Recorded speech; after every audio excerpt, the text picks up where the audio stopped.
No. yet. Okay. So if that's the truth, then why don't we open the meeting up? And I welcome everybody. And I want to start off by thanking Programs and Grants for allowing the full council to take up this time to finish our work so that we can move forward with scoring the grants and whatever. So this meeting is tight. There's uh, this little 2 hours, but we have a hard 5 o'clock stop because Mary has to go as well as I. So we're going to try to get through this at 5 o'clock. And we do want to ask for about 15 minutes. Joe has an item that he wanted to bring up in regards to the Program and Grants Committee. So he will do that the last 15 minutes of the meeting due to that he will be late. So we'll put it towards the end of the meeting. This meeting will mostly be done by Mary. Mary will give us an update on the grant process so far, ask for our input as we move forward on the scoring and the rubric and also the review panels. Um, and we hopefully will get through all of that in 45 minutes. So again, I welcome everybody here. I will start with quick introductions because I do know that we have some guests that are on the some of the public that are here. So I'm just going to go quickly through everybody. My name is Pat Kimmel. I'm a recovery advocate ally, and I am currently the chair of the Maine Recovery Council. Betsy. Betsy Fitzgerald, representing the subdivisions. Thank you. Paul. Paul Vinsel, addiction medicine physician at Spurwink and at the Family Medicine Residency Central Maine Medical Center. Thank you. Grayson. Hi, my name's Grayson, and I'm with the Attorney General's office. Thank you. Mary. Good afternoon. I'm Mary Klein. I'm the coordinator for the Maine Recovery Council. Thank you. Gordon.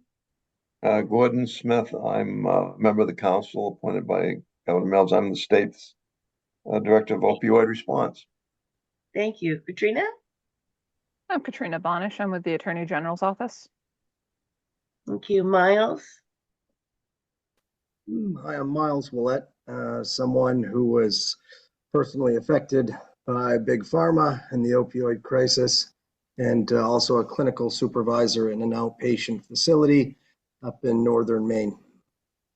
Thank you. Liz. Hi, I'm Liz Blackwell-Moore. My pronouns are she, her, and I am the Director of Public Health for Cumberland County Public Health. Thank you. Chastity. Hi, everyone. Chastity Toole. I use she, her pronouns. I'm a person with lived experience, and I'm representing the harm reduction community. Thank you. Courtney, we're just introducing ourselves. Hello, everybody. My name is Courtney Gary Allen. I am the executive director of MeRAP and a person with living experience of drug use. Thank you. All right. As I said, most of this meeting is in regards to Mary and the work that she's done to date with the grant and moving forward. I also note that at some point in time, probably our next meeting, we'll do some process time about where we were and things that we need to improve on. But for today, it's really about Mary sharing where we are and where we're going to get this process out and a grants awarded. So, Mary, are you ready? Yes, I am. Let me, Thank let me just get this pulled up and shared. One moment.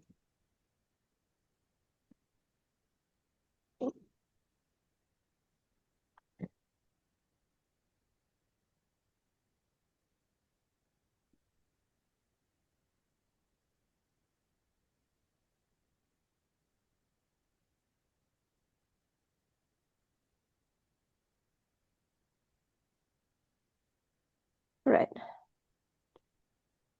Actually, let me, 1 second.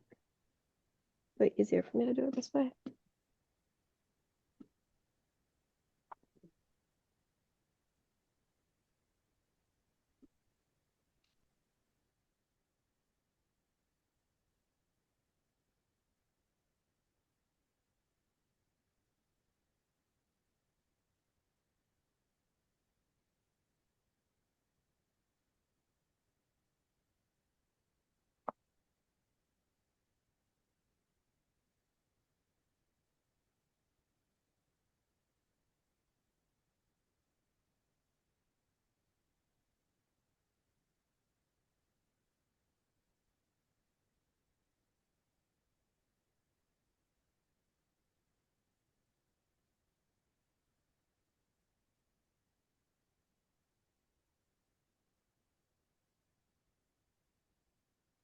Can you see that? Okay, and it's in the right format. Great. I don't know why I was having such difficulties with that. As Pat mentioned, there's a couple sort of logistical questions that I just want to make sure we review so that I can be prepared for next steps in the application process. So from my perspective, these are some of the high-level discussion topics I'd like to make sure we address.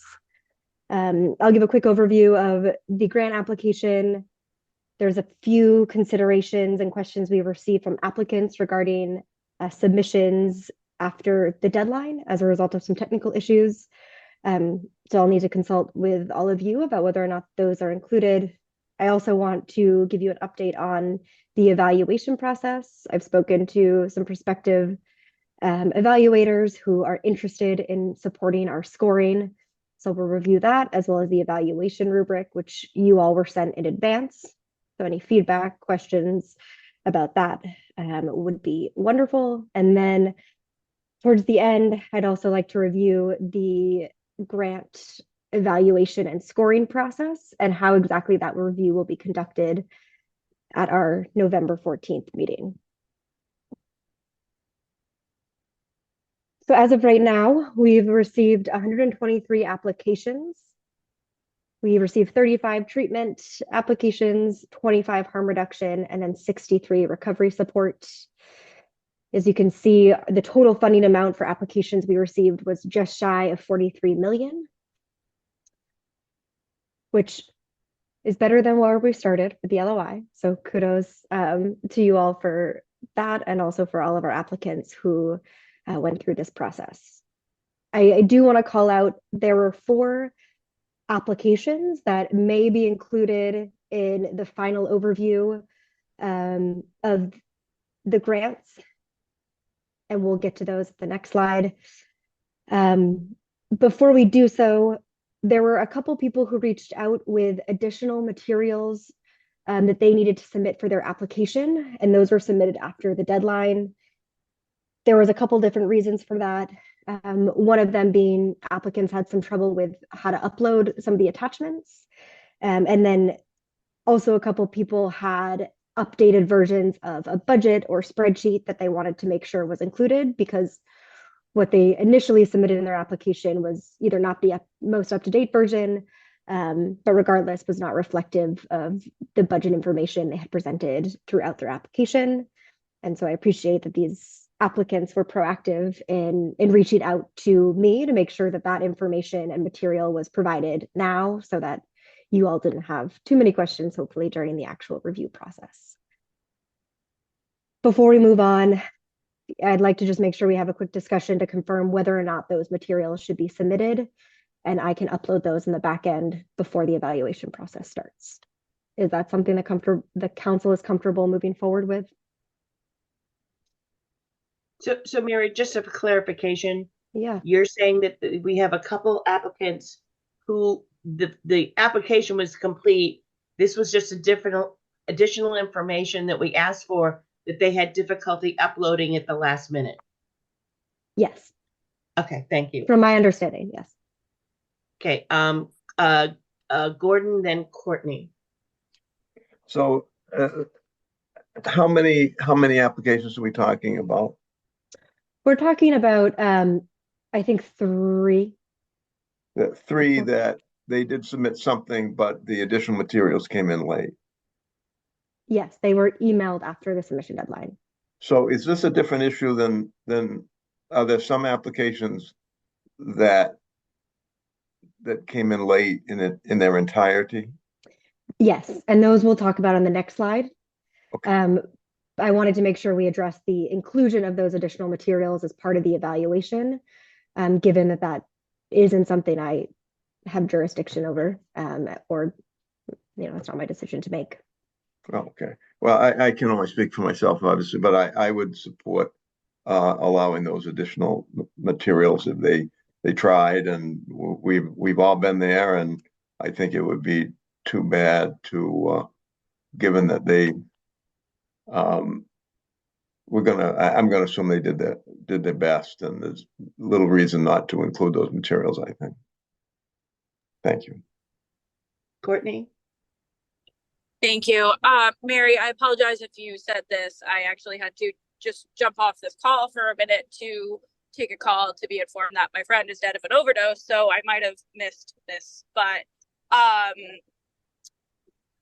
did you say how many applications did we originally approve for the grant application?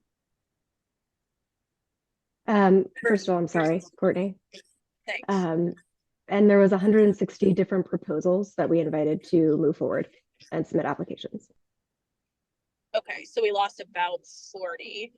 And we lost what, about 23 million in requests? Is that true? How much should we allow to come in?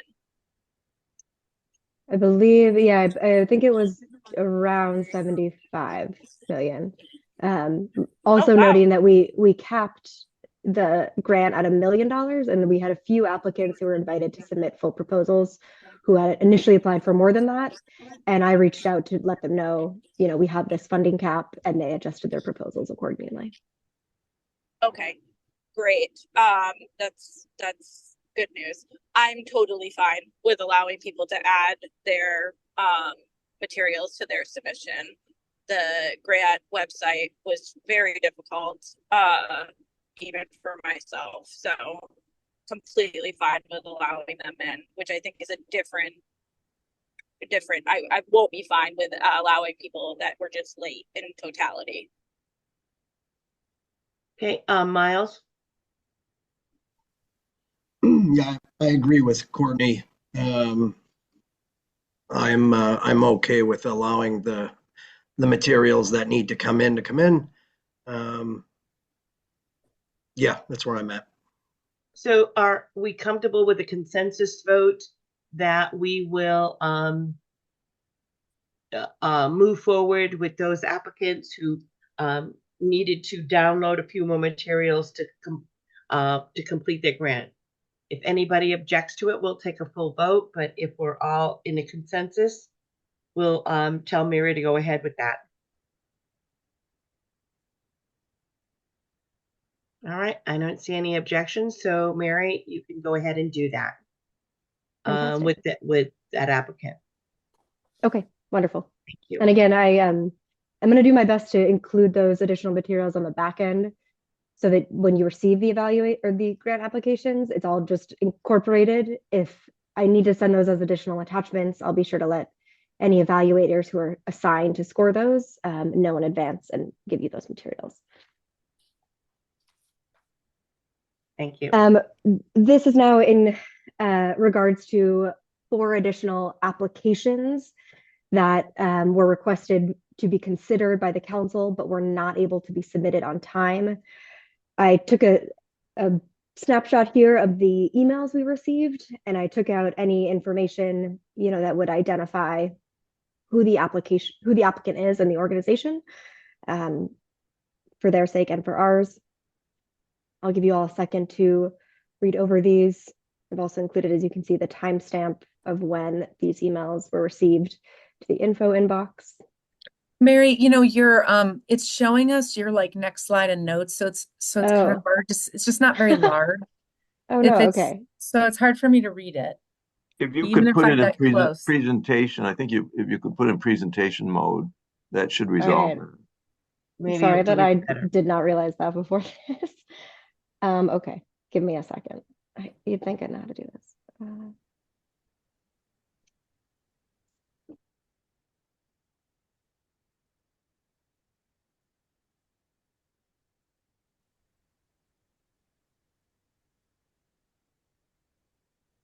I never comment on small print. I always think it's my age.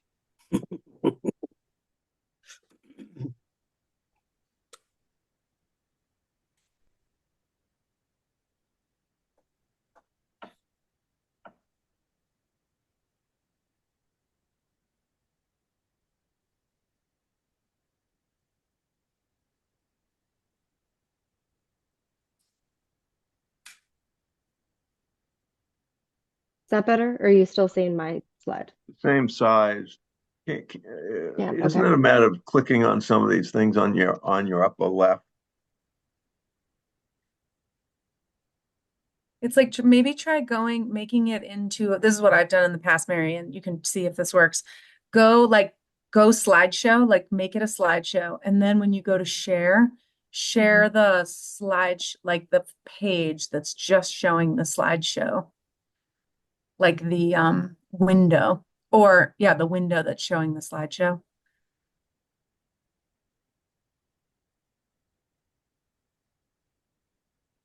All right, one sec.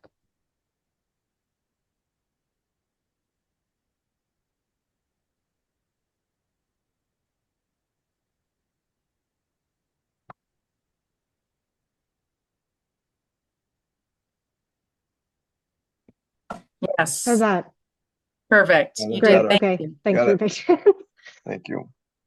Thank you guys. All right. Now I'll give you a second to actually review these.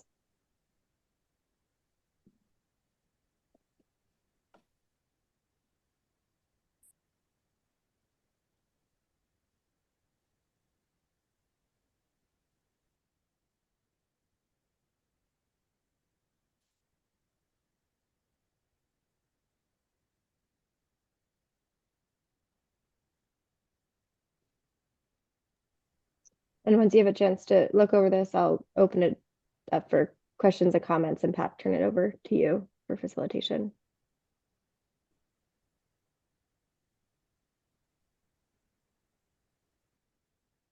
So Mary, your question to all of us is, the discussion needs to be in regards to, do we allow these 3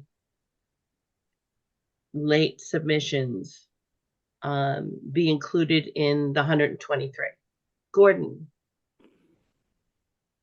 Well, in thinking about what our mission is and trying to get projects funded and to benefit the people that we're trying to get the services to, and reading these 3 explanations, I think we should accept them. The people, it's obvious that the people were trying. We've all been up against midnight deadlines before, and it isn't like, they didn't try. And I would hate to lose a good project. We have no idea whether they'll get funded or not eventually, but to not even give them a chance when they all, at least it appears, were trying. I don't see what is gained by denying their consideration. Thank you. Chastity, then Courtney. Yeah, I think I'm just reiterating the same thing. Every one of these looks like it was an issue on the platform that we're using. So to me, it feels like we let these in. It's not just people were late and remembered on Monday, oh, shoot, I should have done that last week. Like, this is something that is our fault to me. Thank you. Courtney? I received my previous statement and concur with Gordon and Chastity. These are technical issues. We should let them in. And one of the things you do need to know that the way the software works, it shut down at 11:59. Just the way it worked. So that, particularly that second one, would have been right on the button, but our software shut it off at 11:59. So all right. So do I hear anybody that's opposed to letting these 3 applicants move forward? So if I hear no opposition to that, then I'm going to assume that we give Mary the okay to move forward and accept these 3 applicants to add to the 123 that we already have. Yep. All right. Mary, all set with that? Yes, We're all in favor. fantastic. Great, thank you. Great.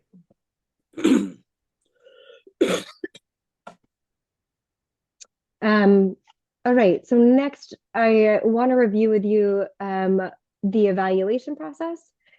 And as I mentioned, we have some external evaluators who are very interested and willing to support our evaluation process and to do so on a volunteer basis. As mentioned, I wanted to provide you the names of those people and a quick overview of their title, current organization, and grant review experience. All of these folks were recommended to us by other organizations, and I want to thank the Catherine Cutler Institute for their partnership in this specifically and helping to provide some names as well as council members. And we also had a couple people reach out individually who had heard about the opportunity. Grayson helped me to create this spreadsheet, an overview for you all to kind of get a quick snapshot of who they are. I also have resumes and CVs for most of them, but can make sure to get those to you if needed. My recommendation is to have all of these folks join us and support our evaluation process. My recommendation to you all, and I believe what we've discussed previously, is that these external evaluators support the council just in the scoring process. They will not be involved in the November 14th meeting or have any involvement in the actual deliberations and decision making. We will use their scores and any feedback that they can provide to support our decision making moving forward, but they will not have an active role in that part of the work. For obvious reasons, their work will have an impact because of the scores, but we will not rely solely on average scores for the grant evaluation in the same way we did for the LOIs. I have one question, Mary. Is there anyone after, it looks like Jamie Wren? Is Yes, that the last one? That is, yes. And that's an individual Okay. who I'm speaking with, I just spoke with today and they're interested. So I don't have information for them to share, Okay. but again, we're a recommendation from the Catherine Cutler Institute, I believe, work for you, Maine, and I think would be a great asset to us. I know Jamie. I can talk about him if you need information. Thank you. Okay, questions. I have Liz and then Paul. I guess I was just wondering about conflicts of interest, just because I know Heather Drake from Maine Health. She's lovely and would be great. I guess I'm just like, didn't Maine Health apply on all the pillars? Maine Health has applied. I need to double check if they did all the pillars. If so, they would be removed from the evaluation process. That is another component and something that we need to discuss regarding conflict of interest. If the council would like to proceed with having our evaluators follow the same conflict of interest policy as you all do, then that will allow us to have more folks involved. But there's a couple people, Christina Stewart from UNE, for instance, UNE has applied. If we don't want any conflicts, then she would not be involved in the evaluation whatsoever, but we could have her evaluate the pillars in which UNE did not apply. Groups together, Recover Together also applied, right? I believe Treatment. so. I need to double check. I mean, I'm down with them having the same conflict of interest as we do. Okay. Personally. Thank you. Thanks, Liz. Paul and then Courtney. Liz asked the same question I was but I will just reiterate with Liz that I would agree with allowing them to evaluate, but recusing them from the pillars in which they have a conflict, just like we do with us ourselves. Great. Mm-hmm. Courtney, then Gordon. Gordon, go first. Go, Gordon. Thank you, Courtney. I just wanted to comment on this Penny Mills. She was the retired. She was the executive director of ASAM nationally for many years, and now has moved to Maine. Will be living here full time in the spring in Belgrade. That there's so much that Penny Mills could do to help us that I'm just thrilled to see her on this list. I'm sorry I didn't reach out to her, but however she found us, she is that's a real find to me. I just Yeah. wanted to comment on that. She actually found us through Dr. Kim Johnson. Yeah. She contacted Dr. Johnson. She said, I want to get involved. So she said, call the recovery council. So that's how we found her, how she found us. Courtney. I don't know. I'm just worried that I think all of these people are phenomenal people and their experience is amazing. And also, I'm just worried that bringing more people in is going to make this even more complicated than it already is. But I feel like we're already on this road. So I don't know.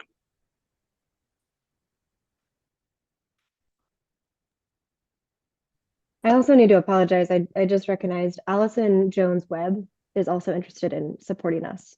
And I just spoke with her this morning, which is likely why she was not on this list. But she mentioned she's familiar with many of you and knows many of you, and she would also like to be involved in the process. Did you say Allison Webb? Mm-hmm. Yeah, Allison's amazing. Yeah. She is amazing. Yeah. Yeah.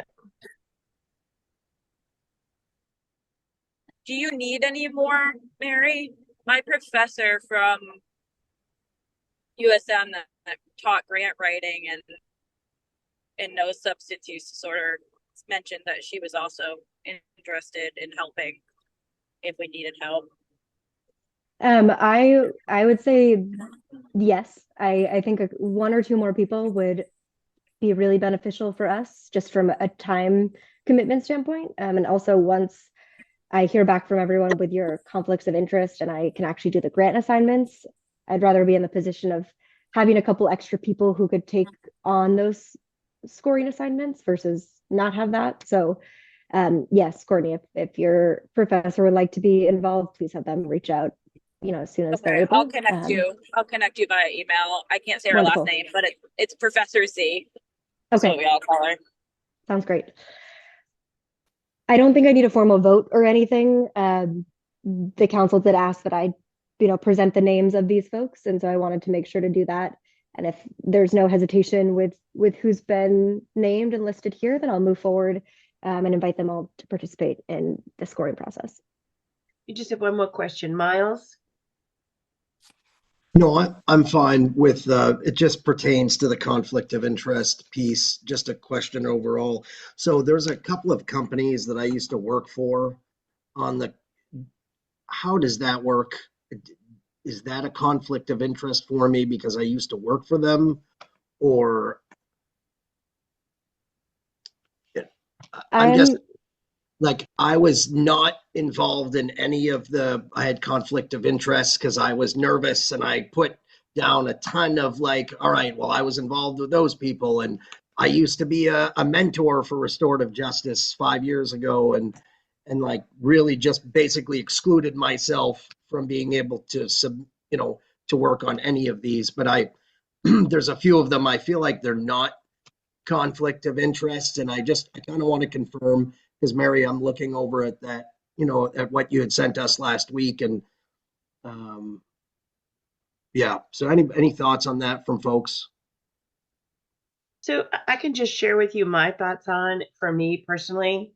So because I've been at this a long time, I've had contacts with people. For me, when I look at it, am I currently in some form of relationship with that agency? Am I on a board, or am I some decision making person that's involved? Do I currently either work or volunteer there? Because again, for instance, I use me as an example. Wellspring, I was the executive director for 12 years, and I worked there too long. Even though I've had no contact with them in 5 years, I'm still uncomfortable because I won't look at it. I'm afraid of my own personal biases in regards to the work that they do. So I just pulled myself out of that. Technically, there's other places I work with, I wouldn't do that. It's just that one I had a huge connection with, and so I chose not to. I think that it's a personal thing that you have to look at. And if you have some real questions, it's legality, I may ask Brendan about it, but that's just mine. And I'm going to go with Paul and then Gordon.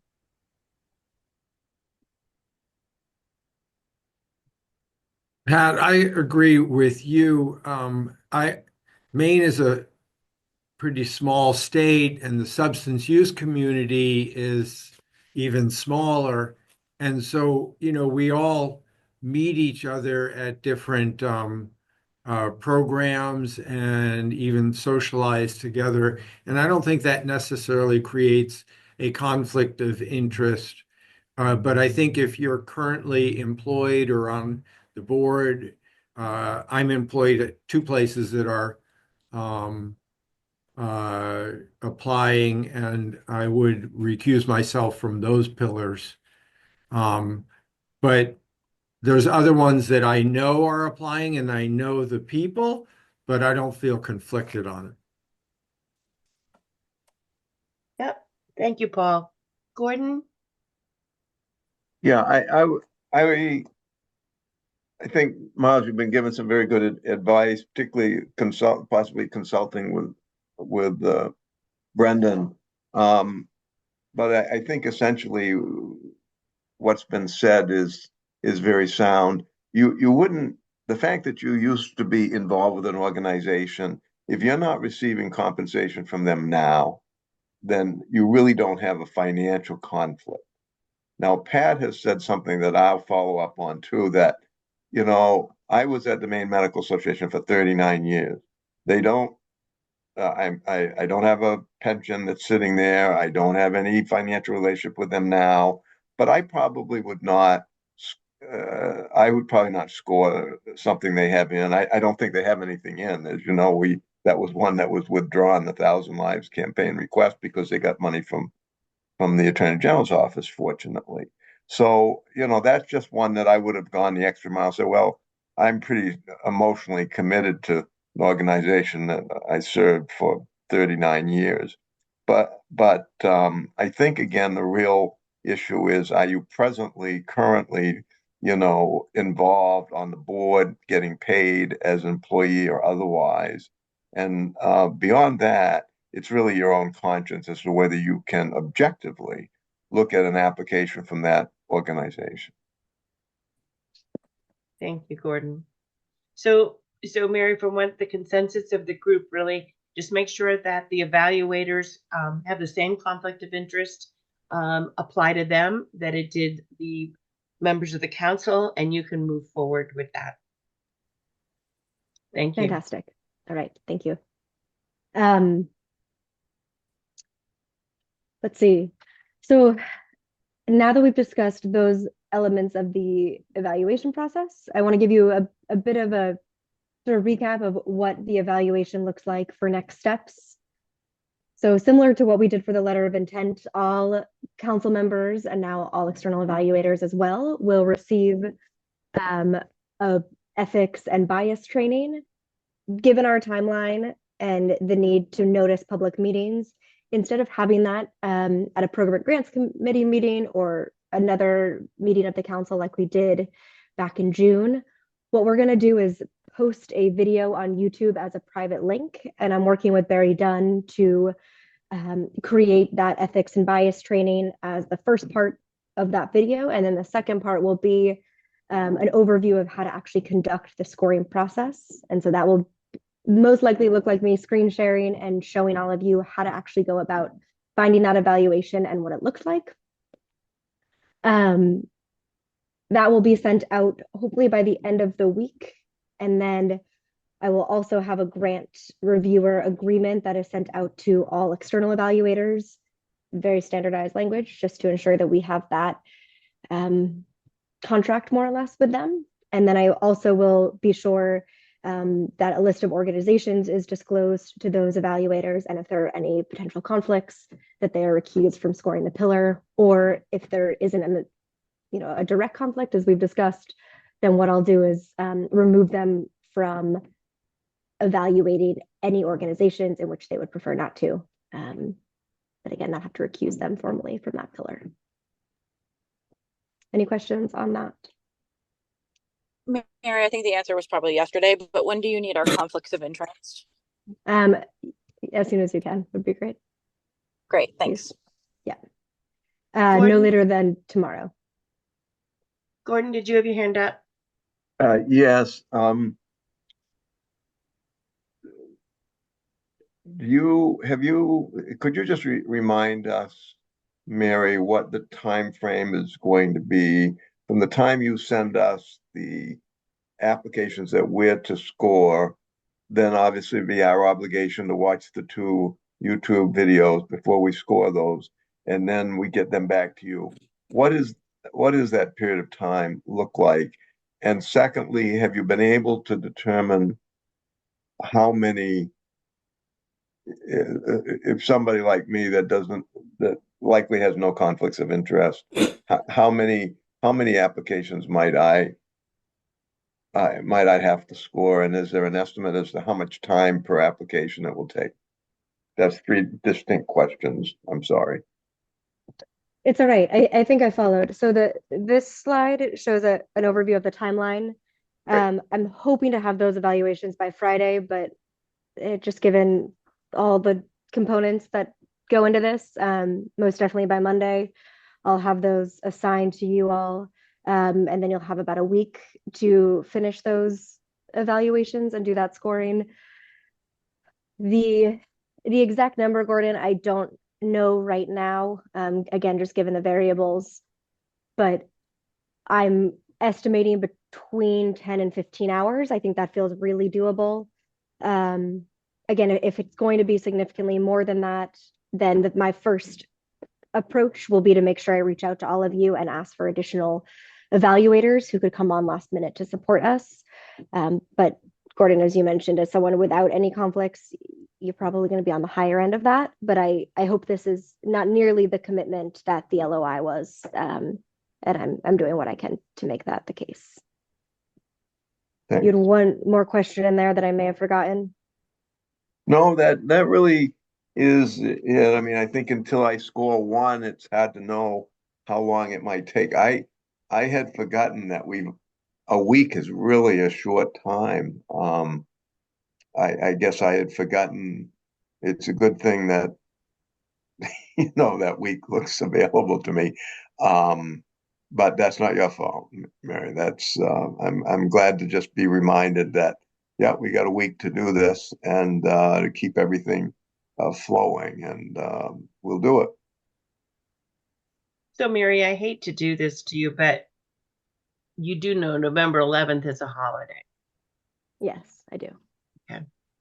And that's by the end of the day, Okay. if possible. And I understand that really what I need is just to make sure I have Tuesday and Wednesday before the council meeting. And that will be an all-day push on both ends to get all those materials together. But I'm hoping the 3-day weekend, again, my goal is to get this out to you by the end of the week so that you have an extra weekend to review that, because I do understand that. And I also recognize that this has been a bit of an aggressive timeline all along. And if the council wishes to extend this and to push out this decision beyond the October 14th meeting, we can do that. And that is a decision you all can make. Again, knowing now the realities of what this timing and process really look like. So I have Chastity on the chat, then Paul, and then Courtney. So Chastity asked, can you clarify what you mean that this is less of a commitment than the LOI scoring? I assume more of a commitment since it was more info. Yeah, I mean less of a time commitment in terms of the number of evaluations you're looking at. Each application will take longer than the LOI, but I mean some of our council members had 63 LOIs they evaluated, and it will not be the case for the grant process. So that is what I mean by less of a commitment in terms of the number of reviews you're conducting. That's what I assumed Mary meant, Pat, that I was one of those 63 people. In fact, I think somehow she got a couple extra ones to me. It seemed like I might have got 65. But this is good. The fact that it's a 3-day weekend, for those of us still working every day, and that's most people on this call, that may be our salvation, frankly. Not mine. That's my big sister's Hi. weekend. I'm with you. I'm with you. I'm just saying, from my standpoint, that may be helpful. I'm more worried about using the technology appropriately, honestly. I don't worry about giving it time. I'm more nervous that I'll have to get on the phone with Mary or Barry Dunn, somebody, if I'm able to technologically have difficulty with the scoring. But let's hope for the best. And even those of us who are older, we'll get special tutoring should we need it. Paul. I'm looking at the bright side of this. This might be a good way to distract us from the election returns coming in. That is a good point, Paul. I could use a distraction. You just focus on those grant evals and you tune the rest out. Exactly. Courtney. Paul, you just took my pun. That was literally just took my pun. Yeah, I'm glad we got that 3-day weekend because I will be working to flip a Senate district next week. So, is the deadline, did you say, Mary? Deadline is Monday, close of business, 5 p.m. Oh, we got this, guys. It's fine. You can have till the end of the day on Monday. I mean, the sooner you get it, the better. 11:59. Yes, Courtney, for you, you can have till 1 a.m. You're gonna For Monday, I love you. I need feel like 7:30 on Monday, on Tuesday morning. That's my you hard know deadline. me so well. I Thank do. you so much. I'll see you 7:30 on Tuesday morning. at 4 a.m. No text though Okay. at 4 a.m. Okay. You don't have to respond. Please read my bottom of my email that says do not respond to me at 4 a.m. But I will email you at 4 a.m. And the other question I had, or I guess maybe a statement, you said we could kick, like if we don't like this timeline, we could kick it out. But if we made that decision, we would also be inadvertently making the decision to kick out the decision of who's getting funded to the new council, correct? That is correct. Okay. Unless we I don't think that's a good idea. Yeah, we do have one meeting that we set aside that we could have an additional meeting of this council before the 22nd, but would rather not go there. But we have talked about that. We are trying to get this done so this council is able to vote on this because the 22nd of November is your last time as an official council member. Okay, I think we all just need to put our heads down, ignore the election results, and get your grant evaluations done, because the people that put their applications in deserve the council that created this to make a final decision. So I agree. Let's get it done, as that comedian once said. All right. Okay, Mary, I don't see any other questions. Where are we going here?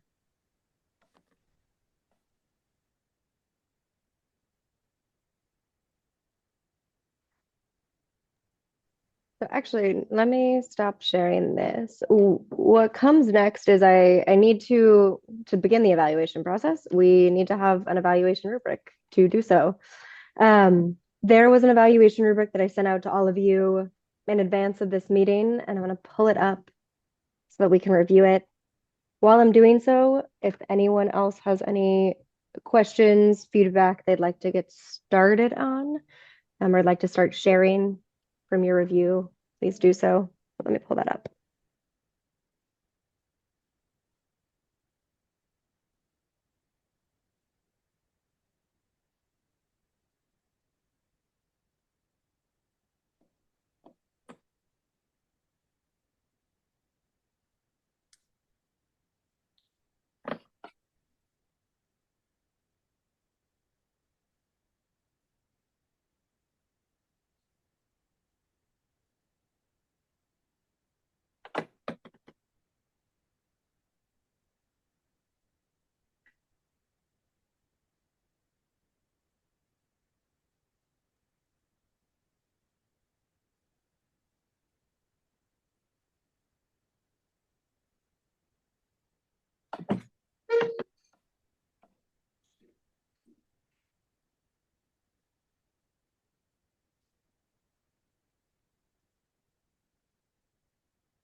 Find it, Mary?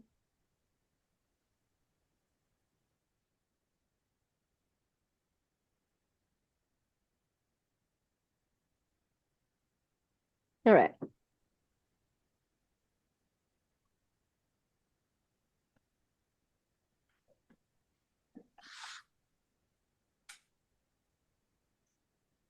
So this is the evaluation rubric. As background, the way that I created this was I pulled from the various resources that I've been given by some of my colleagues in other states, looking at how they've conducted their grant evaluations. Again, really specific to the opioid settlements. So what I've done is collected that and then transcribed it so that it reflects our exact application. And the way that we will be conducting the evaluation process in general is when you read one section of the grant application, you will be asked to provide scores for that specific section. So this is outlined in that way, and is why you kind of see it categorized by each of the separate components of the application. So what I'll do is just scroll through it, let you all read it, if that makes sense. And then we can go through any questions. You're also welcome to pull this up on your screen if that's easier.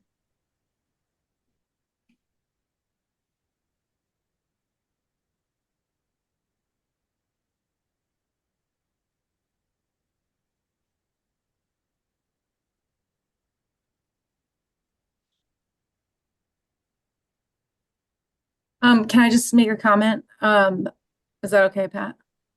Go ahead, Liz. So you sent this out last week, which was great. Thank you so much. And we saw it last time too. And I have honestly, I looked through it and I was like, this is great. Like this is a lot of how we've done stuff that I've been a part of in the past. It's great. Perhaps there are people who have other things they'd like to add, and that's great. We can go through that.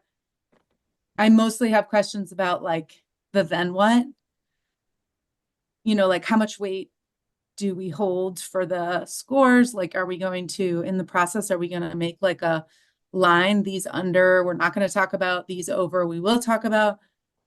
Will we have summaries of all of the ones, of like, I have to be honest, I'm worried about the day of process, because even if we say it's like everybody over a 95, we're going to look through like, I'm worried about a then what, because everybody won't have read the 20 that are in the top 5. Do you have thoughts on like how we will go about working through after we've determined some line by which we're gonna sort of decide? That's a great question, and that is really what I am hoping the bulk of the rest of this time can be dedicated to discussing. I love to pull from the review and evaluation experience that you all have to help us determine what that process looks like. From what I've gathered, we don't want to rely completely on the average scores or just the scoring in general in the same way we did for the LOIs. So one of my recommendations to add to this evaluation rubric is a section for us to ask each of the evaluators to highlight any comments they have for each section, and then also to highlight if there's strengths and weaknesses of the application they want to note. I think there could also be an opportunity for us to ask evaluators if they would recommend funding this project.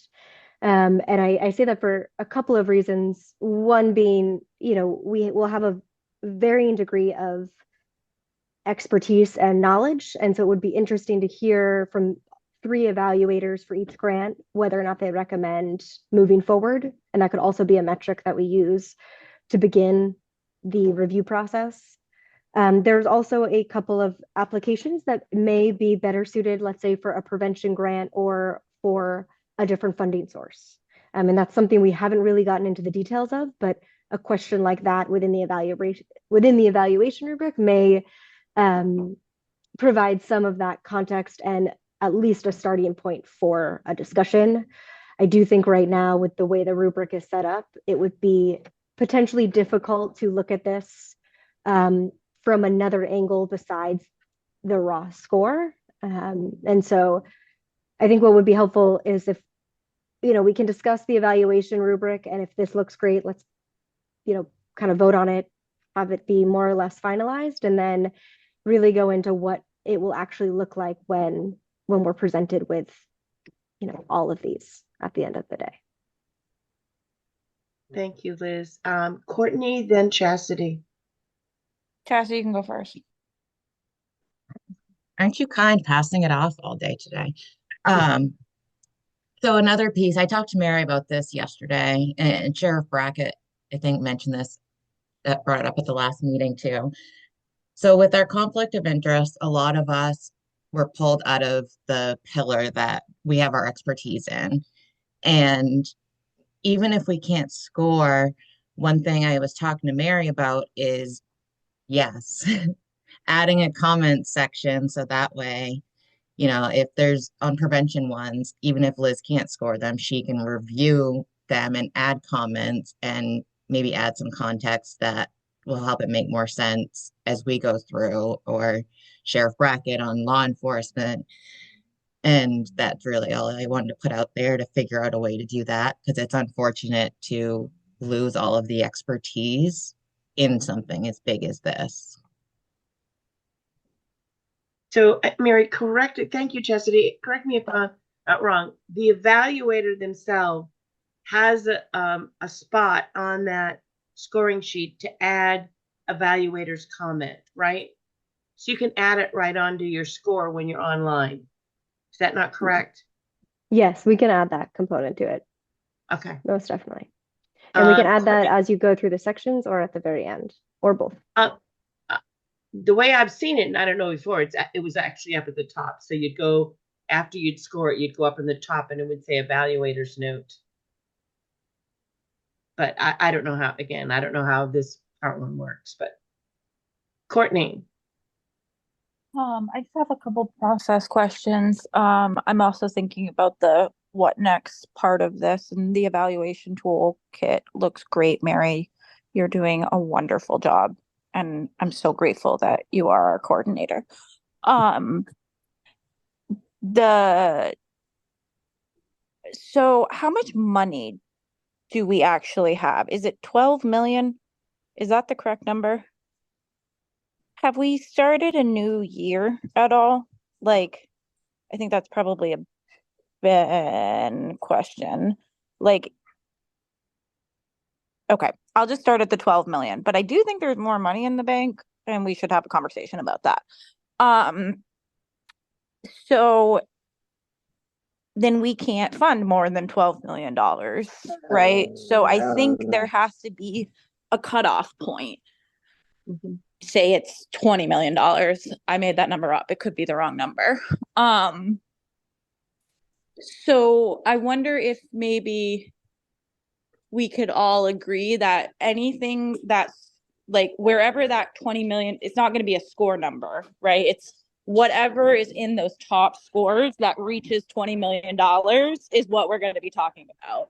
Anything under that, that's our cutoff part, right? Like, we trust our evaluators to get us to that point, and then we're debating a pot of money that's actually a feasible pot of money to debate. And then that decision is where the council comes in. I like that, Courtney. Nice job. Yeah. And I feel like too, if you do that, then we need to know in some ways it's like with the number, we'd need the score and the dollar. Yeah. And then to just build on that, I'm going to feel real uncomfortable voting in something I haven't even seen. Like, I don't know who the organization is. I'm just going to feel really uncomfortable.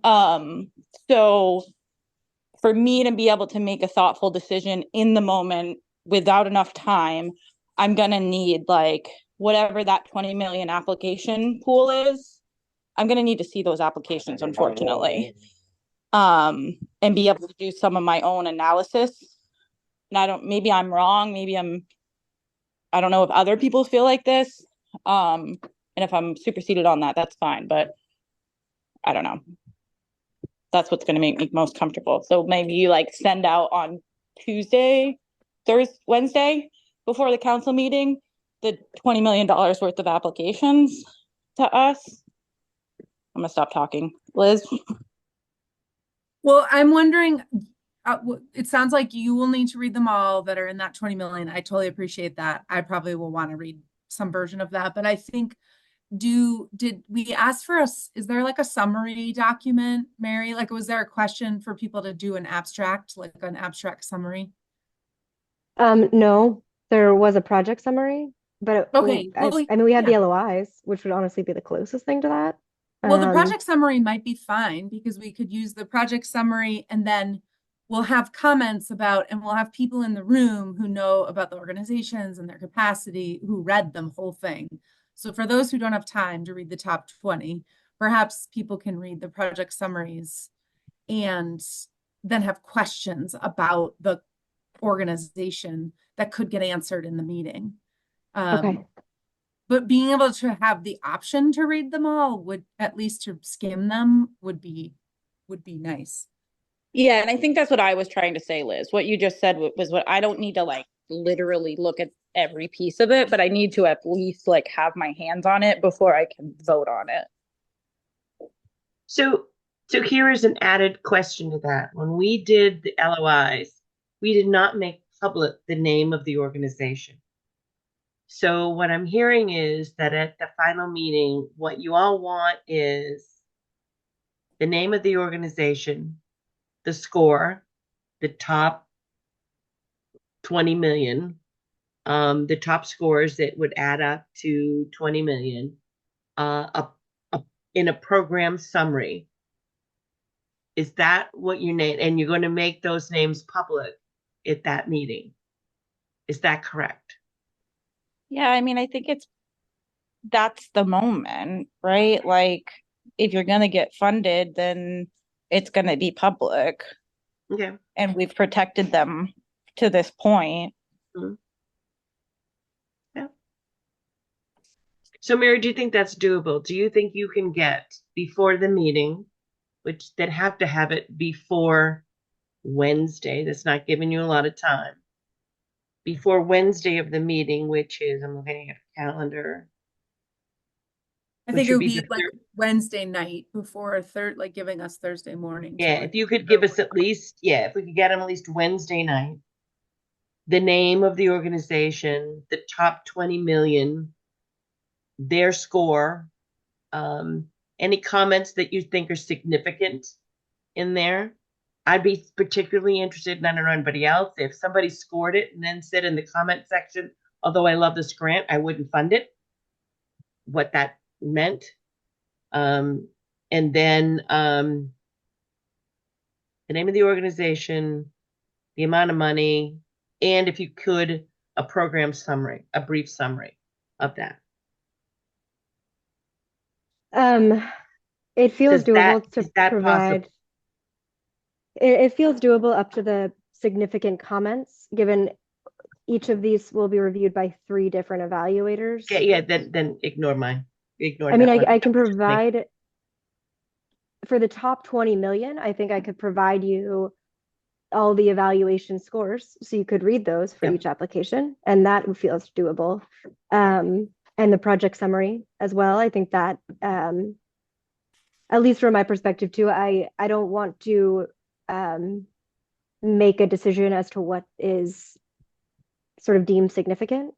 And so I can provide all of those for sure, and the top 20 million by Wednesday evening, sure. And if I can do it before then, I'll aim for that, because I recognize that's a pretty short window of time as well. But I'll do my best. Yes. Paul, then Courtney. Just to clarify, Courtney and Liz, do you want the names of all of the applicants or just the names of the top 20 million? I would only want the name of the top 20 million. Yeah, that's what I'm talking about. I think we have to create a cutoff, right? Like, we don't have enough money. So it is 20 million and above, and then we're narrowing only 8 million instead of 28 plus million. Agreed. Agreed. And my question, Mary, was, that sounds like a lot of logistics. Is it easier, and is there a way to create a spreadsheet with links to, like, you remember how with the LOIs, all of our spreadsheets were just like linked to the application? Is that easier for you and possible? No. I don't think it'll be easier. Given Okay. the barren undertaking that was, I would like to avoid it from a logistics standpoint. And so I do, and because we have this portal, you can all receive your assignments by creating a username and password. So I think that will be the no. easiest way to do it. Sorry, Mary, I'm talking about with the final $20 million, not our original assignments. Oh, yeah, I can do that. I can create a spreadsheet of the names of each organization, how much they're requesting, and then the scores. What I'll do for that is, well, I guess let me clarify. So if we have 3 people evaluating each grant, should I base the top 20 million off of the average evaluation score, but still provide you each of those 3 distinct scores? Or how would you like? I just need the average score. You just need the average score. Okay. And then provide you with the evaluations separately. Is that correct? Yeah. And a link to the application, if that's the easiest way to do it. Okay. Yep, I can do that. Okay. Thank you. More questions to Mary?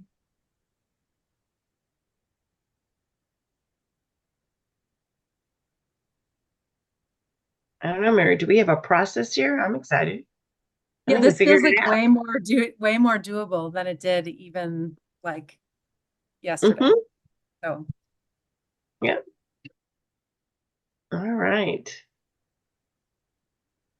All right. Where are we, Mary, in your process? wait, Um, one quick thing that I just saw here Yeah. that Chastity said that I think we need to discuss. She said, also, are we also splitting by pillar? So it's not all in a single pillar.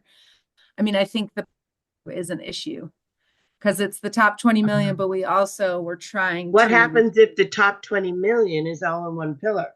right. I think we were trying really hard to have it be somewhat split between Way to considering. go, blowing up the process. You had a Chastity. plan, Liz. Now you're I know, me and plan. Chastity, I appreciate You're it. Chastity. welcome.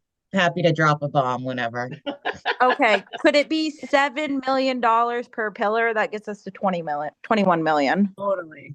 Nice job. Can I just say that, yes, we can do that. That will be wonderful for harm reduction, where we only have 8.4 million that was requested. Treatment, we have 16 million, and recovery support, we have 18 million. So we would be cutting a significantly higher portion of treatment and recovery support, and well over half of the harm reduction would get through, which is totally fine. I just want to call that out, that there is the disparity in the total amount of funding requested, as well as the number of applications in each pillar.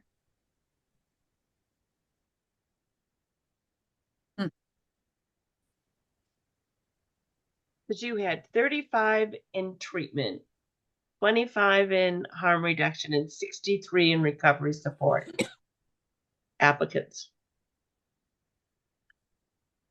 But my guess is the recovery supports is the smaller dollar amounts that people are requesting, and the treatment is larger dollar amounts, correct? Yes. What was the treatment dollar breakdown? Treatment was what? We had 16, I'm rounding here. We had 16 million requested, and we have 35 applications for treatment. Again, this is not including the 4 additional applications that will be considered. So note that these will change. And I can't tell you off the top of my head which pillars those are. I know that 2 of them, from what we read, they're significant dollar values. So. And then we had 25 harm reduction with 8 million. Correct. And then 63 with 18 million for Correct. recoveries.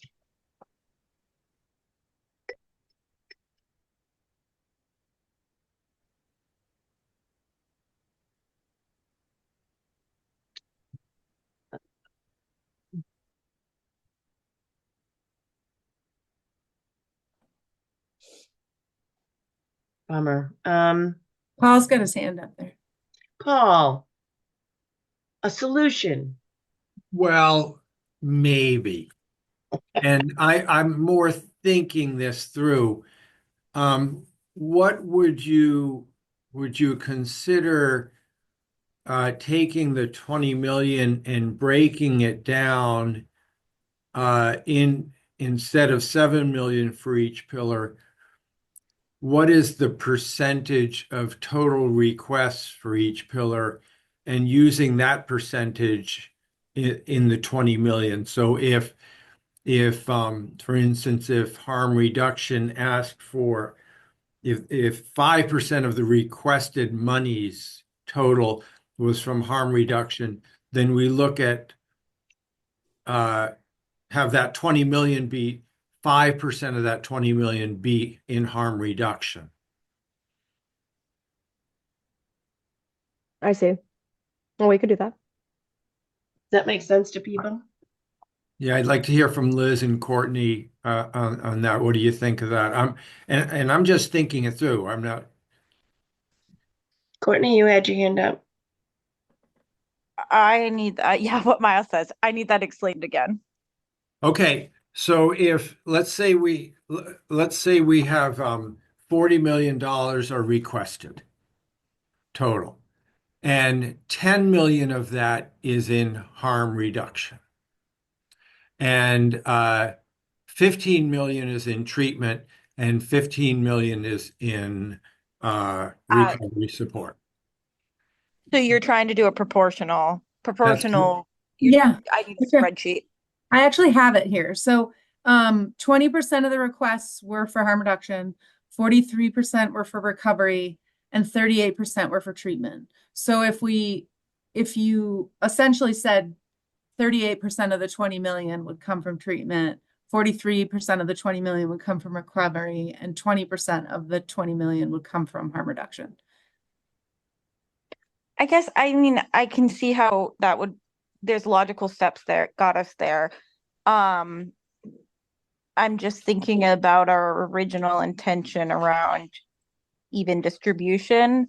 Right. Mhm. And I don't know that, I want to hear from other people, but I don't know that just because there are less harm reduction organizations in the state that either have the capacity or the desire or the need, I don't know, one of those things, to submit. I don't know if that changes the analysis that we should evenly distribute across the entire spectrum of change. Well, and even if you did it, actually what it gives you is 4 million in requests that we would be looking at for 4 million of harm reduction, which doesn't actually make sense. Okay, so you'd end up with like just accepting the people. Right. When I that- did when I did the rundown, that's what it means. It means you accept all the harm reduction ones that got put into the 20 million instead of discussing them, which I don't think we want to do. Gordon and then Paul.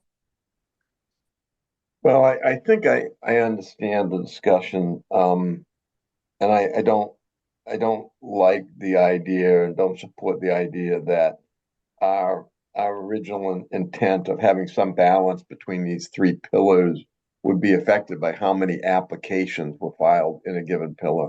That just doesn't make sense to me. Oh, it's about the dollar amount. It's not the number. It's about the dollar amount of requests that was asked for.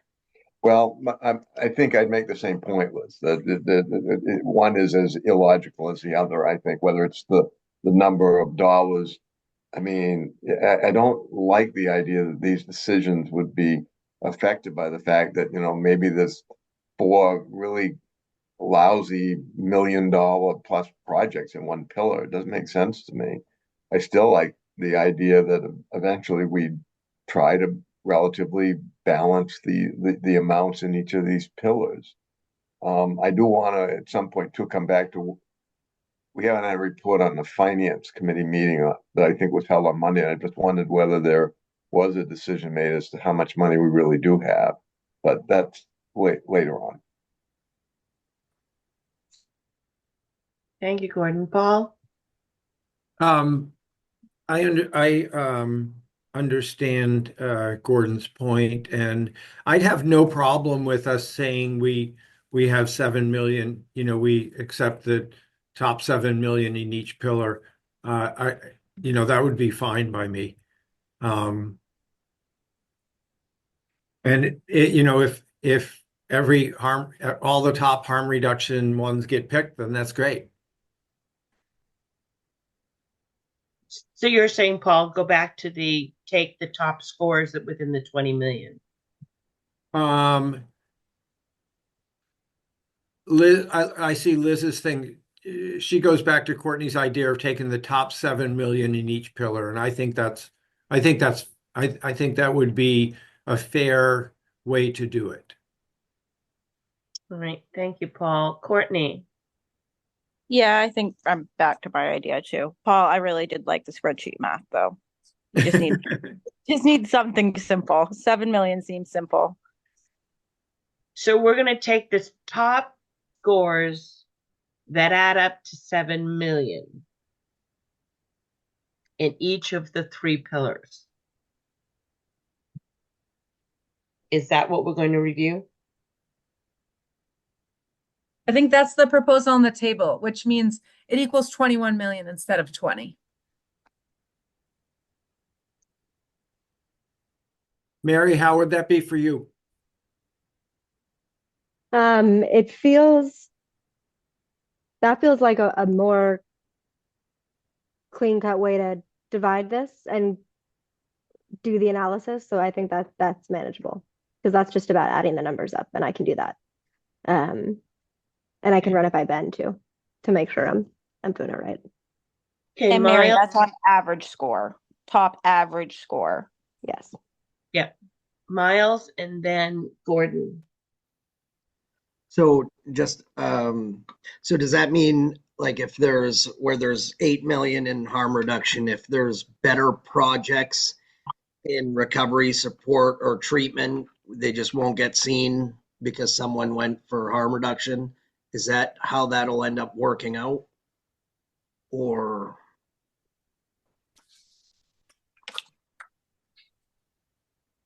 that's my only concern, is that we miss maybe some better projects that are more suited.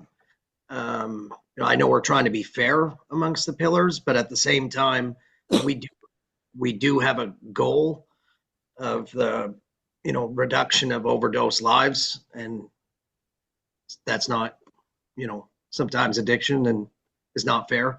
So I don't know what I'm trying to say, but I just want to make sure that we leave room to be able to look at if there's a couple of projects that aren't as great.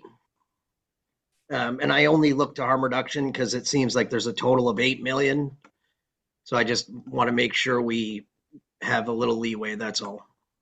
And maybe that's where those comments sections we can look at with folks' comments. Mm-hmm. But I don't know. Yeah, I hear you, Miles. Gordon?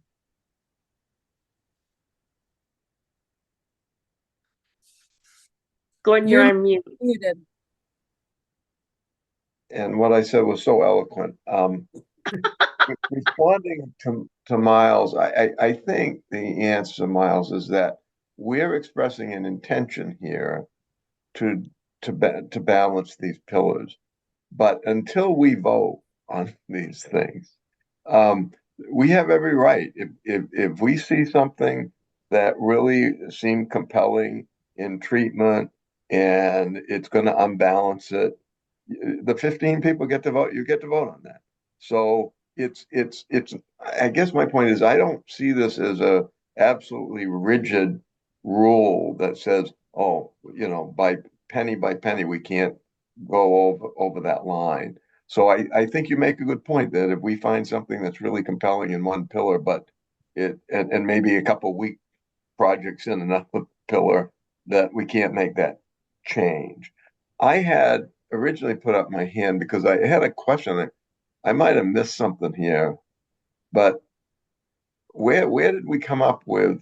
I thought we had roughly $12 million available, like 4 million in each pillar. How did we all of a sudden get to 21 million? I think that's just to give us, Gordon, and people can correct me, that's just to give us the leeway. Not all that 20 million is going to get allotted. This I just got, gives us a chance yeah, to vote on things and look at it. We yeah. still have our 11, we still are there. We're just saying we're cutting off, really looking at and exploring all of them. This just cuts it back. I was taking the 21 million too literally. Yeah, Yeah. I was beginning to spend it. Okay, I got you. Paul, then Liz, then Courtney. Yeah, I just agree that just because we evaluate $7 million of harm reduction request doesn't mean that we will that the final allocation will be equal in each one. We'll decide. We've got a lot of leeway in that 21 million compared to the 12 million that we are going to be finally giving out. So Miles, I think that I agree totally with your concern there, and I think we can manage that by our final votes. Thank you. Liz, then Yeah, Courtney, just then just to Chastity. clarify, I think we have 43 million in requests. We're trying to lop off the bottom half with scores by saying we're not going to look at the bottom 23 million of scores because it's too much. So we're lopping them off, and then we're starting with 7 million in each pillar, which will give us plenty of space, I think, Miles, because those, say somebody in the treatment space is below the $7 million mark in treatment, well, their score is also lower, right? So I think fundamentally we're saying we have plenty of room, but we've got to start somewhere. And I appreciate the starting at 7 million each pillar to then let us sort of figure out what's best. So just so everybody's clear on what that meant, because I can see where we went sideways and now we're back again. But I think that's where now we're working with a smaller amount of requests and things to read. Thanks, Liz. Courtney, then Chastity. I agree with everything Liz just said. And I think when I made that suggestion, also the intention behind my suggestion was to balance the power differential between our responsibility as council members to make the final decision and our need for support in making that decision. So honoring the work that our evaluators are going to do and helping us narrow, but also honoring the fact that we were appointed for a very clear role, which was to make the decision of how to spend the opiate settlement money. And that by narrowing for us, we'll be able to make a decision in a more concrete way without doing either of those things that I want to do. So that was my intention in that. And then my question is, I'm now moving to like what happens, the literal facilitation of this process in the meeting. And how we actually, so we're down to $7 million per pillar. How are we actually going to make that decision in the moment, and how is it going to be facilitated? That's a question. I don't have an answer. I'm going to add my question before anyone goes on that because it kind of goes with it. My question was on the process too, that we're doing all this at our meeting on the 14th. Is the 3 hours enough, or do we need to plan longer for that day? Which I guess would be earlier because we have a cutoff time to be out of there. You have to be out of that building by 5 o'clock. So if you extend it, you have to do it on the front end. You cannot extend it on the back end of that meeting. That building closes down at 5 o'clock, which technically we have to be done by 4:45. Gives the team and the staff time to get their equipment out of there and get out of the building. But that is not our rule. That is the building rule. So Is there a different building? um, at this point, I think when we explored before, this was the building that really served the purpose the best. So I don't know, but I do know that there's a hard, fast rule in regards to that building. Okay. Yeah, and we have scheduled. We did it in advance after Mary and I talked. Grayson is reminding us that we set aside a full council meeting scheduled in case we needed time. So the following week, we've actually put out a notice on it, so it's there if we need it. And it is November 19th. So if you couldn't get done what you needed to, that has already been put out there, that November 19th, which means it's in time for before the terms expire on the current council members. So you can do that. I believe, Pat, that was noticed for 3 to 5 o'clock. Yeah. Which maybe was intending to be a virtual meeting. Maybe. That meeting was intended to be virtual. The other thing was the question Courtney had in regard to scoring. I'm assuming, and people can weigh in at that we worked it out with the letters of intent, that we reviewed them, and then a recommendation was made to accept them. And I'm assuming that would go the same way. So you would spend the time reviewing it.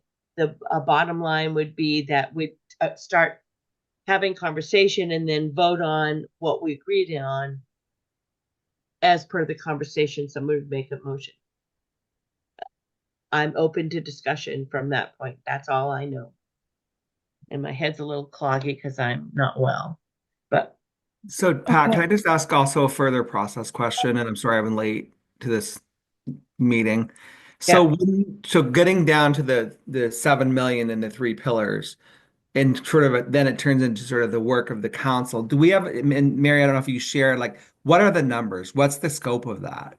You know, when we're looking at the amount of hours it would take, do we have sort of a clear, is there a number around the applications that would include in terms of reviewing? Yeah, we have a timetable that Mary has in regards to us doing the evaluations before Mary narrows it down.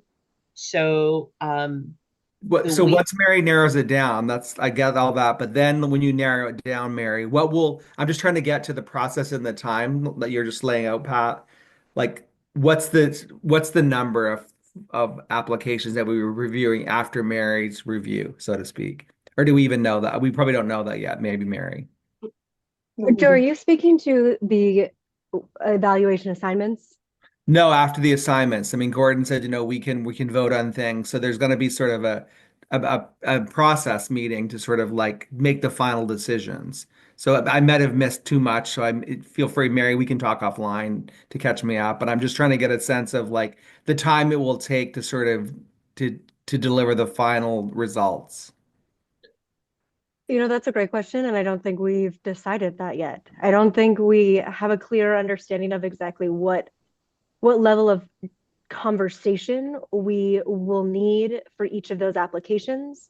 I can try to get you a rough number of how many applications we would be talking about, but I don't think we have that yet, which makes it tricky.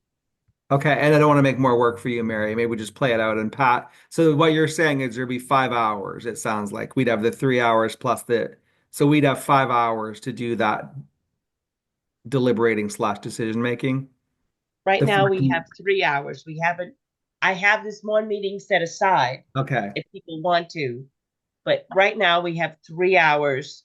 Once Mary makes that spreadsheet of the top ones, then we would discuss that, and basically that's the only other thing we do at that meeting, to my knowledge, is we just need to approve the prevention plan, I would like that approved by this council before it moved on to the next. But other than that, we don't have any other business that has to really go before the council. So that meeting. So you'd have to decide whether you wanted it to be a second meeting in order to make those decisions. Other than that, if you couldn't make it at that meeting, the decision of those would go to the next group of council members. And when do our terms expire, Pat? 22nd of November, I believe. Is that right, Grayson? Okay. Yeah. I got Courtney, you had your hand up. I'm just gonna try this again and see if it's helpful. So an idea that I have for the process on the day of is two things. One, we could move the time that we gather up a little bit, maybe 2 o'clock or 1 o'clock. Give us a little more time there. And then I wonder if maybe we could go through one pillar at a time and begin to narrow together. And maybe through that first process, we're going to get down to a point where we're like, oh, that is very clearly the answer. But if not, then, and we haven't gotten down to 12 million through that first round of conversations through the pillars, then we do it again and we keep narrowing through the pillars until we've gotten to the point where we actually have applications that meet the amount of money that we have.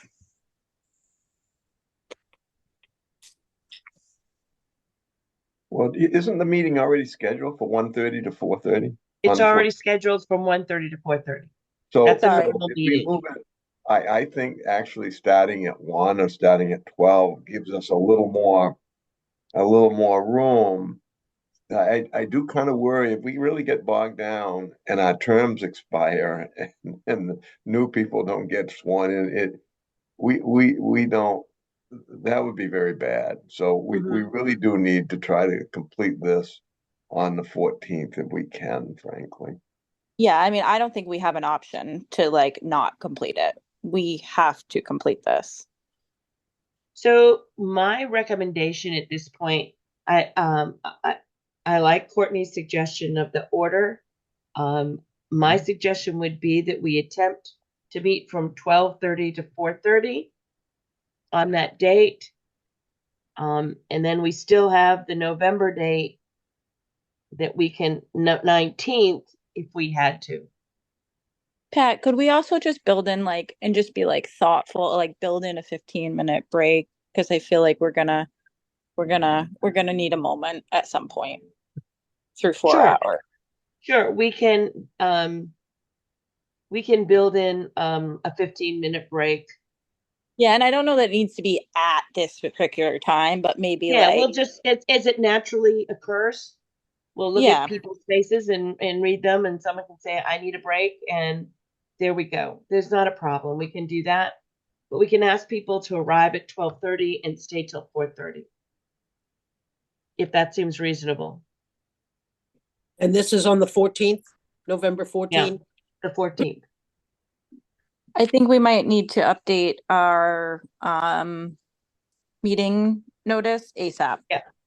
Yeah, we will. We also will need to confirm that we can actually have the room at that time. Oh yeah. I don't believe that's been an issue, but yeah, there's usually nobody in there and I arrive early, so okay. And then also there's a comment in the chat that we need snacks, and I feel like that is necessary. Sure, I'll figure that out. Thanks, Pat. Anybody have any leftover Halloween candy, please bring. Can we do it like potluck style? Like everyone just bring something that chocolate you love. works.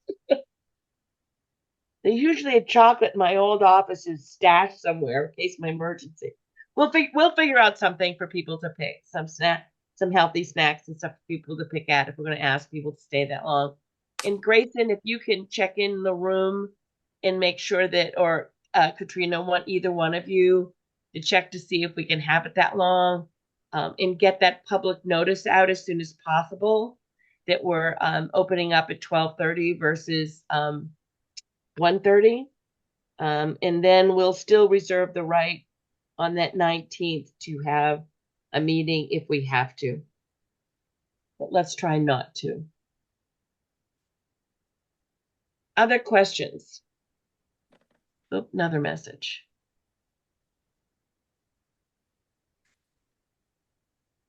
Okay. Any other questions? Mary, where are we with what you needed? I believe we've got everything I need. I say that and all my fingers are crossed. If there's something I need, I'll just email you and I'll get the information. I guess actually last thing, from what I hear from you all, you want the project summary of each application. You do not want the full application printed. Is that correct? Or accessible? Yes. And a spreadsheet is okay? Does anyone want like a little binder of these? Let me say it this way. If you would like a hard copy for the full council meeting and that would aid your process and make things easier for you, just let me know in advance and I'll make sure there's copies for you. I won't go ahead and print everything out for everyone, just for the sake of the trees. I would make hard copies of that spreadsheet, but Okay. other than that, and then if you have available to be able to pull up things, if we had questions, we can do that.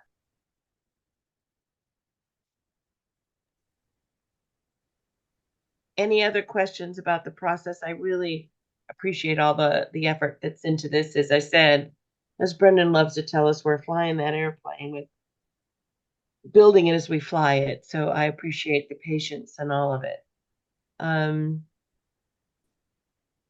Okay, if I don't see any other hands, I'm going to give, and I said it's a hard 5. We're stopping at 5. But I did say to Joe had a concern that he wanted to bring. Grayson, question. Yeah, I just wanted to mention really quickly a couple things. I will send you, Pat, an email once I find out about if we can get the room that early. Yeah. I'll let you know. And then the other thing was we can talk about this off call also. I was wondering if there was a plan for the public forum. No, there is not. Okay. But we'll talk about that offline. And I believe hopefully, tomorrow's executive committee, we can discuss that. yeah, we have a governance committee Or and governance. and we'll talk about it then, and then we'll get back to people. Does that work for you, Grayson? Thanks.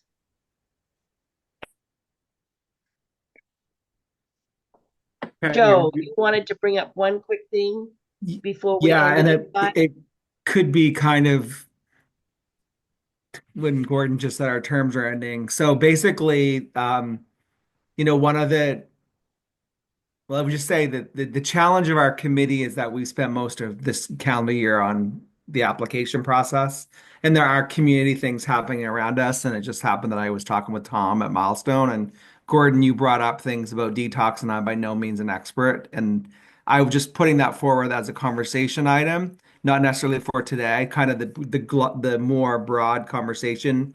Yeah. People locally know milestones, challenges. And that wasn't necessarily my desire to dive into that as much as it was just a conversation about detox and sort of resurfacing program needs, the program side of the grants committee. So I was just raising it, but I don't know with our terms ending that we'll get actually to that side of the coin on this term, this first term. Well, can I address that, Pat, quickly? And then Liz was politely put up her hand, though. No, now, and Courtney's aware of this too, because I know that Courtney and Tom had a discussion, and I've met with Tom 2 or 3 times. So this is Tom Doherty that we're referencing, who's the executive director at Milestone.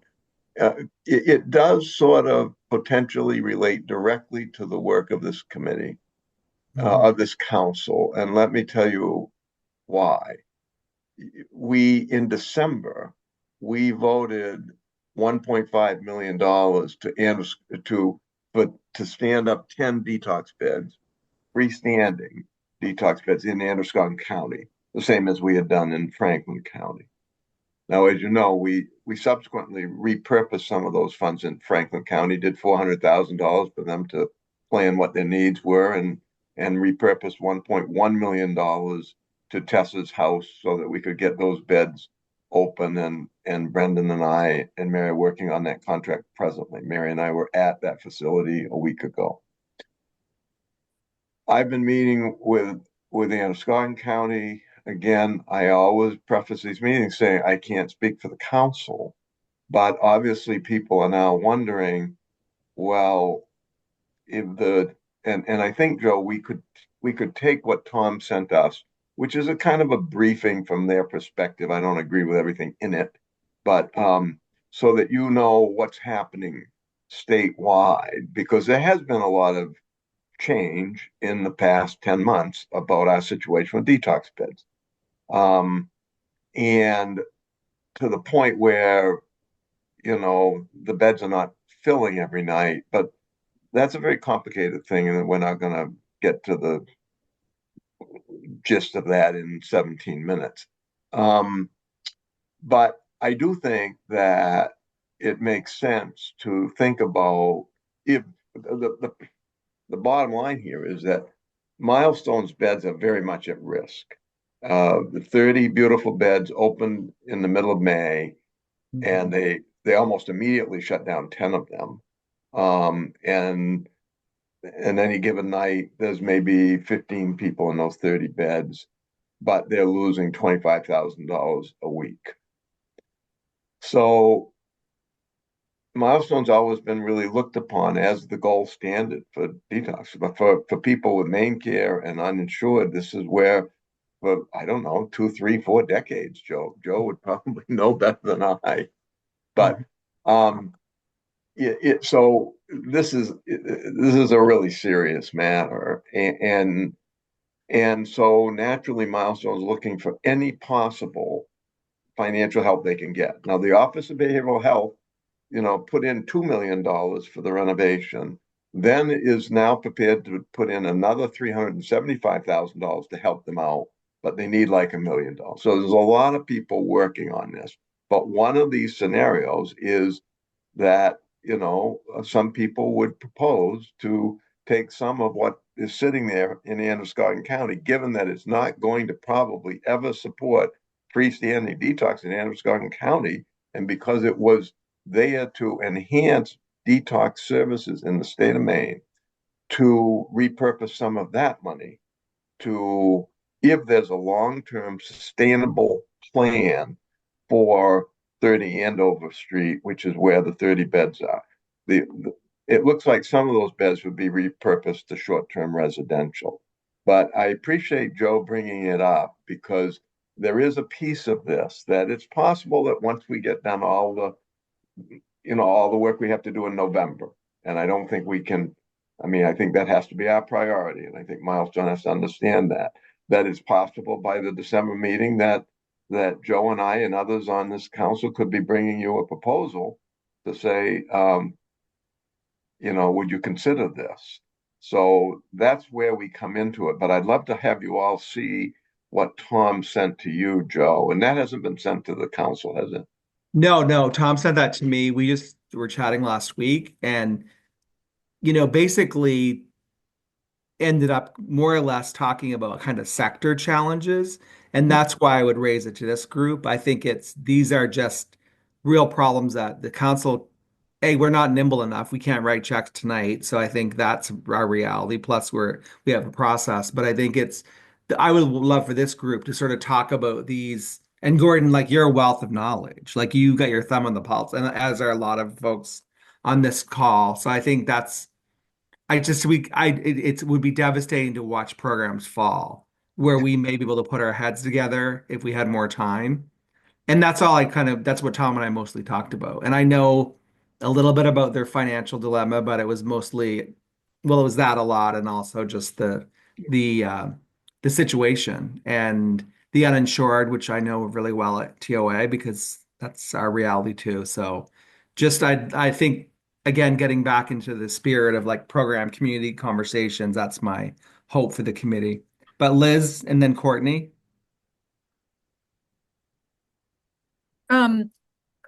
Yeah, I guess I am of the opinion that talking about it sooner than later. I think they've been struggling through this for a while, and I think there is if we have funding that's been allocated but not being used, we should really be considering ensuring that this vital resource, like if Milestone can't, if they aren't financially able to make it through, like, and I think we should say, like, are you able to make it through this time period or not? And know that, because they are such an important part of the ecosystem of like treatment in southern Maine, but probably for the state, because of their work that they do with folks who are unhoused and also have nowhere to go at night, and then in their shelter services, and then detox, and then treatment. And I just feel like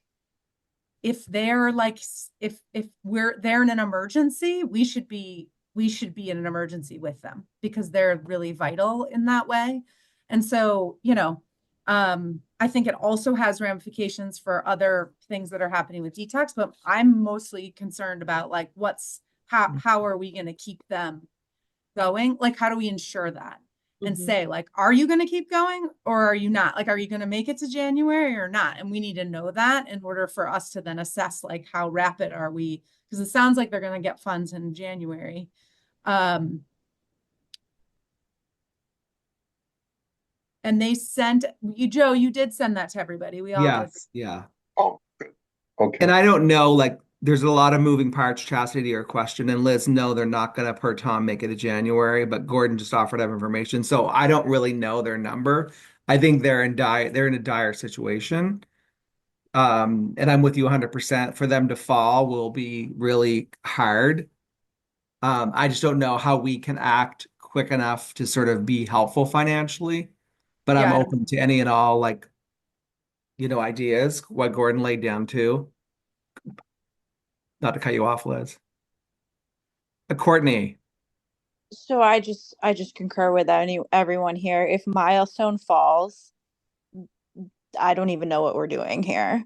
Like, if we can't save Milestone from closing detox beds, then the last decade of all of our work is like pointless at this point, because we cannot survive out here on the front lines without Milestone's detox beds.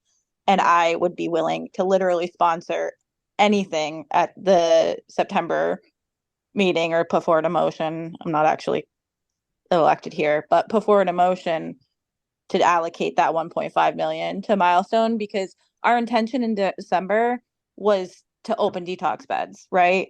It wasn't about maybe it was about Androscoggin in that moment, because we thought we were good everywhere else, but we can't be opening new detox beds if other ones are closing, right? That doesn't make sense. And I've probably been the biggest voice around, like, don't reallocate that money, but that's because the proposals that have come before us I haven't been able to logically move from A to B, but this one is a very logical A to B, right? Like, we said we need detox beds, and now Milestone is about to close. And we just can't. So I really hope this council can move quickly if it is a dire situation, as it sounds like it is. And I have been in conversation with Tom pretty regularly. Yeah, I've just said enough. We can't live out here without Milestone. Thank you, Courtney. Paul, and then Gordon.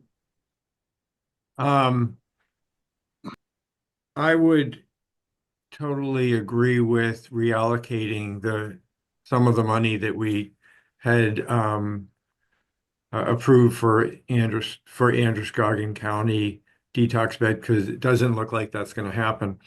And there may be some grant applications that would help Androscoggin County if they didn't have those, kind of substitute for those.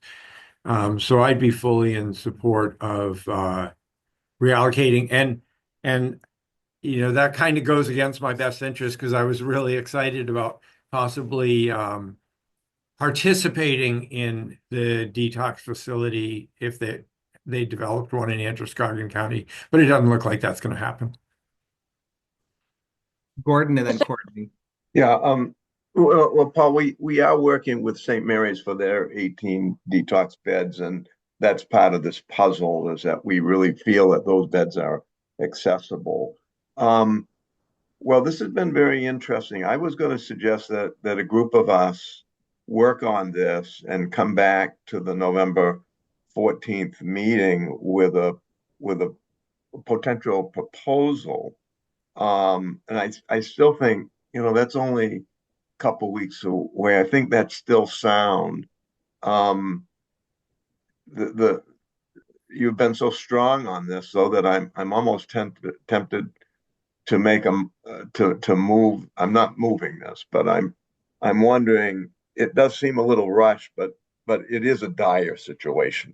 There's no question about it, and they don't need they don't need $1.5 million, and we couldn't get it to them.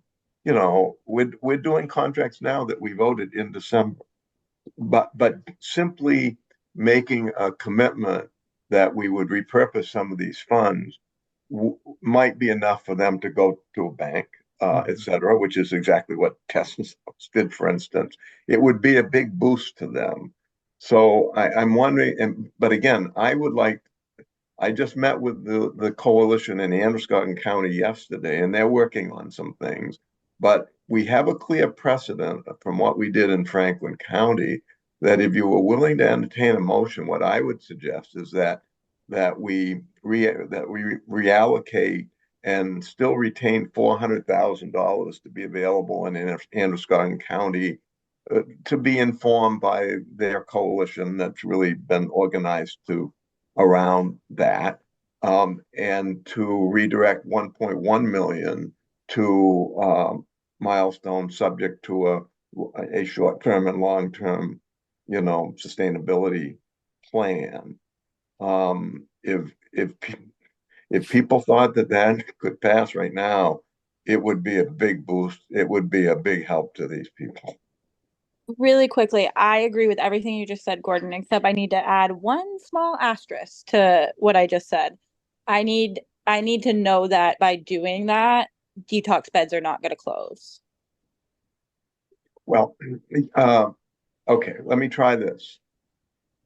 The motion would be just as I've described, 400,000, 1.1 million, on condition that between now and Paul,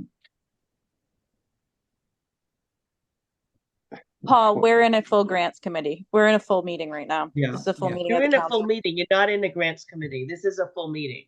right, so we can vote on it. Yep. You can. So I think all I'm trying to do, Courtney, is we can't make a condition that they keep, detox beds open forever. But if this would help us ensure that we have at least 20 available beds staffed at Andover Street between now and let's say the next 60 days, because they do have some money coming from OBH in January. They're certainly approaching the Attorney General's office. I mean, Greg Payne's helping, private philanthropy's helping. Everybody's helping, because we really do believe it's too important to fail, and that we all have to step up and help. Liz has got something. Sorry, I just, so in my conversations with Tom and what I read in his write-up is that the plan would be to somewhat transition some of those beds to short-term treatment, because it's Correct. not working. Like, they can't keep all the detox beds that they have. And so I think the plan is to keep some detox, but not at the level that they were. And I don't think we can tell them the number, because it's all based on the nursing ratios and how that all works. So I don't know if 20 is a number that they can do, Gordon, because it's got to be within, I think, in groups of 12, because of the way the ratios work with the nursing and then the rooms that they have available. So I think they're really trying to move it towards short-term residential in Andover, and perhaps I mean, we would want Tom to tell us what they want to do, but I don't want us to vote on something that doesn't actually keep them viable.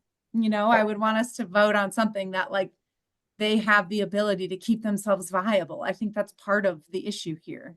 It's really Yeah, all, so- It wasn't viable. it's really timing though, Liz, because to change their license to short-term residential and the notice that has to be given and get a different license, it takes quite a bit of time to do Right. that. So, I Right. mean, I might not say 20, I might say, you know, for the next 30 to 60 days. I'm being sensitive to Courtney's needs, and I feel the same way that any plan they have, we need them to continue to focus at least some, you know, that at one time there was a plan to convert all the beds from detox to short-term residential. And they would be single beds and only 15 patients in that building. I think that's not an approach that I could ever support. But let me, Courtney, Courtney, you have your hand up. Sorry, that's just my phone. So Okay. we're down to the wire, and I Yeah. think they're in dire straits, and I think that we can work, and I can talk, you know, like I think everyone's wanting to help Milestone, but I think the 1.1 million, Gordon, are you willing to make a motion or some, you know? Yes, I move that we amend the motion made last December to allocate $1.5 million for detox beds in Androscoggin County, and that we amend that motion to make $400,000 available to Androscoggin County for needs to be determined based upon their input of their collaborative, but that $1.1 million be made available as soon as possible from this allocation to Milestone to in order to continue the availability of detox beds, period. End of motion. I specifically did not, you know, I did not put in a number of beds because for the reasons that Liz says, we don't want to tie them up. We want to help them. And this would be a big help. Second. So it's been moved and seconded. Any further Courtney, did you discussion? second that? Yep. I Courtney think did. Liz did. I think Liz did. Oh, No, it was me. Oh, Courtney. okay. Okay, Courtney, I I'm apologize. blaming Courtney, It so was too fast. so it's been moved and seconded. Any further discussion? If not, Grayson, will you call a roll? Liz Blackwell Moore, Yes. Joe Everett, Yes. Betsy Fitzgerald, yes. Courtney Gary Allen, Yes. Pat Kimball, Yes. Miles Olette,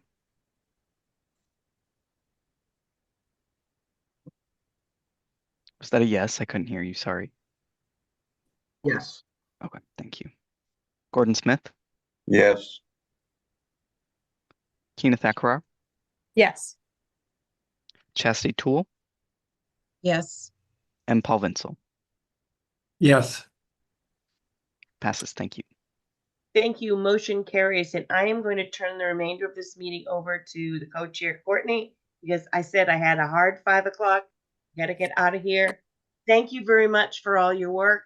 Courtney, you can close the meeting and I appreciate all of you. Thank you very much, but I have to go. Thank you, Pat. Take care. Thank you. Thank you, everyone. My heart is full. Thank you so much for entertaining that. And thank you for all your work, everyone. Mary, is there any more work for us to do today? Not for you all. No, there's not.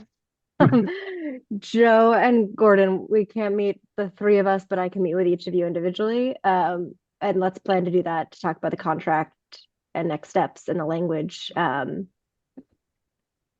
Yeah. And we'll get that going. Thank you, Mary. Of course.